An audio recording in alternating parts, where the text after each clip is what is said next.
it a certain way and you do it your way and then mess up, I don't want to clean it up because that was your fuck up, not mine. So I was feeling that Jake Paul was going to knock out Tank.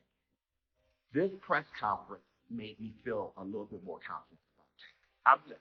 No cap. He done a lot in his career, right? Not everything, but he done a lot. What people don't understand is his business is a lot. Floyd Mayweather discussed the upcoming Jake Paul versus Gervonta Davis fight, saying Davis is now making his own choices and taking full responsibility for his career. He mentioned that he has offered advice before, but if it's ignored, it's no longer his concern. Mayweather acknowledged that the matchup is exciting for boxing, brings major financial benefits, and will draw huge attention. Despite no longer managing Davis directly, Floyd said he respects the decision and will definitely be tuning in to watch. In my company, within my team, do it my way. Because if you mess up, I don't mind being a janitor to clean up the mess because I told you to do it a certain way. But if I tell you to do it a certain way and you do it your way and then mess up, I don't want to clean it up because that was your fuck up, not mine. The boxing community is ablaze with debate over the upcoming Gervonta Davis versus Jake Paul showdown. Fans and experts are split, some dismissing it as a publicity stunt, while others view it as a bold move for Davis to expand his influence beyond traditional boxing. Supporters argue it could attract new audiences and boost the sport's popularity, whereas critics believe it damages boxing's credibility. With opinions flying from every corner, insiders continue to weigh in, defending or condemning Tank's controversial decision. And number 3 to retire. I mean, the backlash is just what people do now. That's just, you give somebody a keyboard, give them a phone, and they're able to hide their face. Yeah, they're gonna have a field day. Backlash, I get, I understand. Would you say number 2, not fight Shakur? Yeah, saying he'll never fight Shakur. That he ain't gonna do him no favors. That he ain't gonna help him make no money because Shakur broke or something like that. Something along those lines. Yeah, I don't get all that. That's, you know what I mean? That's against the game. Like, you know what I mean? You at least owe that fight for the game. You know what I mean? You owe the rematch to Lamont for the game. But you owe Shakur for the game just because of the 2 style matchups. You know what I mean? But if he feel like he don't gotta fight him, guess what? We can't sit here and just go crazy about it. But it is kind of crazy. Trainer Greg Hackett voiced his frustration over the backlash Gervonta Davis has been facing, arguing that people today criticize fighters for almost everything without understanding their personal struggles. Hackett defended Davis's right to make his own choices, saying that if he wants to fight Jake Paul, that decision deserves respect. He reminded fans that only fighters truly understand the challenges and motivations behind their careers. Hackett added that boxing fans should stop dictating opponents and instead recognize the dedication, discipline, and sacrifice it takes to stay elite. His comments echo a broader frustration among trainers and athletes who believe social media has turned boxing criticism into non-stop noise, overshadowing the true essence and hard work of the sport. He done a lot in his career, right? Not everything, but he done a lot. What people don't understand is his business is a lot. This whole experience is a lot. The shit these fighters go through is hard to explain. It's hard to explain because people, they can't see it, so they can't understand it. But it's stressful to the fighters because they coming from just getting ready to fight in the amateurs, being prepared, going out there, win, get it done, celebrate. All right, we back to the next camp. To now, marketing, talking about marketing, you talking about lawyers, you talking about all this shit that you just never imagined. You like, why do I have to deal with all of this shit? People trying to keep money coming in, so they trying to come up with bright ideas. At the same time, you got a lot of people trying to get from you. A heated debate has erupted around sports analyst Max Kellerman, whose recent remarks have sparked major backlash. Many in the boxing community accuse Kellerman of showing clear bias, particularly against Gervonta Davis. In several appearances, he downplayed Davis's accomplishments, claiming Tank was never a legitimate champion in his division and hadn't achieved anything truly remarkable. These statements angered analysts who pointed out Davis's stellar record and devastating knockout power. Critics argue that Kellerman's attitude exposes a wider issue in boxing media: favoritism that diminishes rising stars while glorifying hype-driven narratives. The controversy underscores how bias and perception continue to shape how fighters are judged in the public spotlight. Because Max Kellerman is full of nonsense. Max Kellerman claims that Gervonta Davis was never a champion, that we've never been a period of time when we looked at Gervonta Davis and said Gervonta Davis is the man in that weight class. Bunch of other ridiculousness pouring out of the pie hole of Max Kellerman. Max Kellerman is one of the most biased, bought and paid for journalists that there is in the sport of boxing.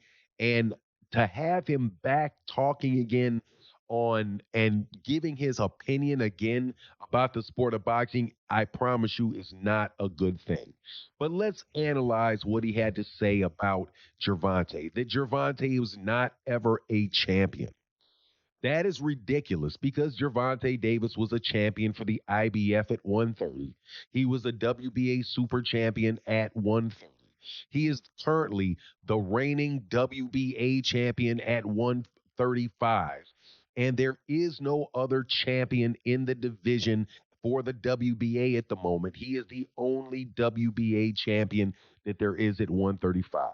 He had a portion of a secondary. The title at the time he won it at 140 was a secondary title. So if you do not want to count that, I don't know why you wouldn't, seeing as everybody else counts that belt. But okay, fine. He's a two-division world champion. That is more than zero, Max Kellerman. Now, looking at the idea that Gervonta Davis has never been the man in that division is absolutely ridiculous because Gervonta Davis has really been the man in that division the entire time that he's there. Paulie Malignaggi, the former world champion, has consistently voiced his opinions, and his analysis of the Gervonta Davis versus Jake Paul fight is no different. He harshly criticized the matchup, claiming it symbolizes how boxing is losing its authenticity. According to Malignaggi, knockouts only matter when they occur between fighters of equal skill and caliber.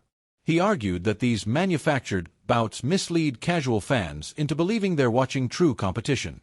In a conversation with fellow analyst Chris Algieri, Malignaggi emphasized that while casual audiences may enjoy the spectacle, true boxing purists recognize the difference between real contests and promotional showdowns. He believes that giving social media-driven fighters the same platform as world-class athletes blurs the line between entertainment and legitimate sport.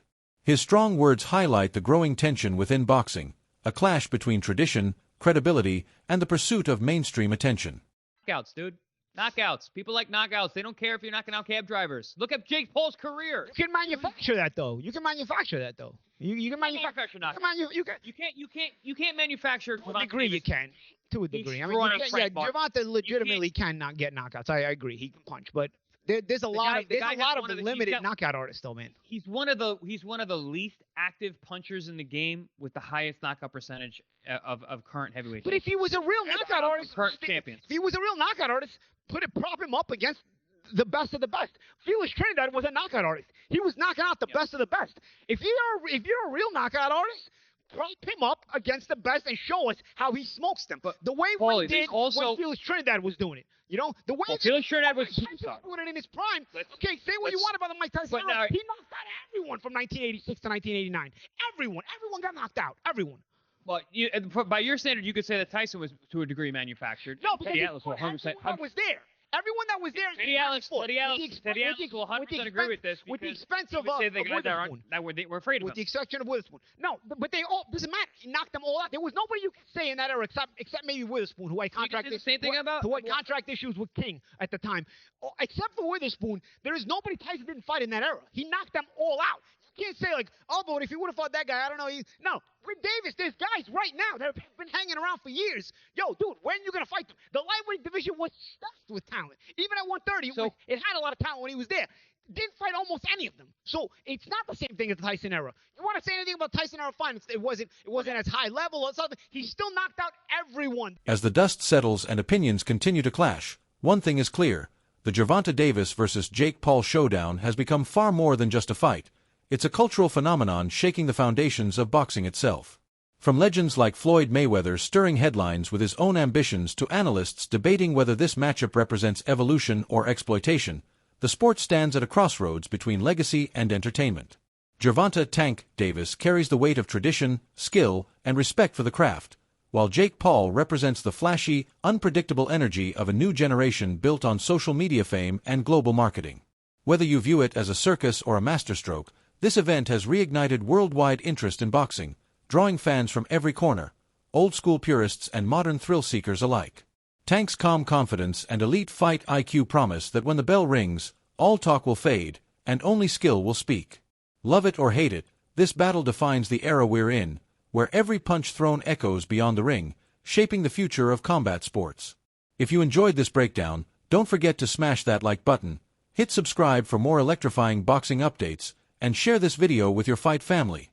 The ring is set, the world is watching, and history is about to be made.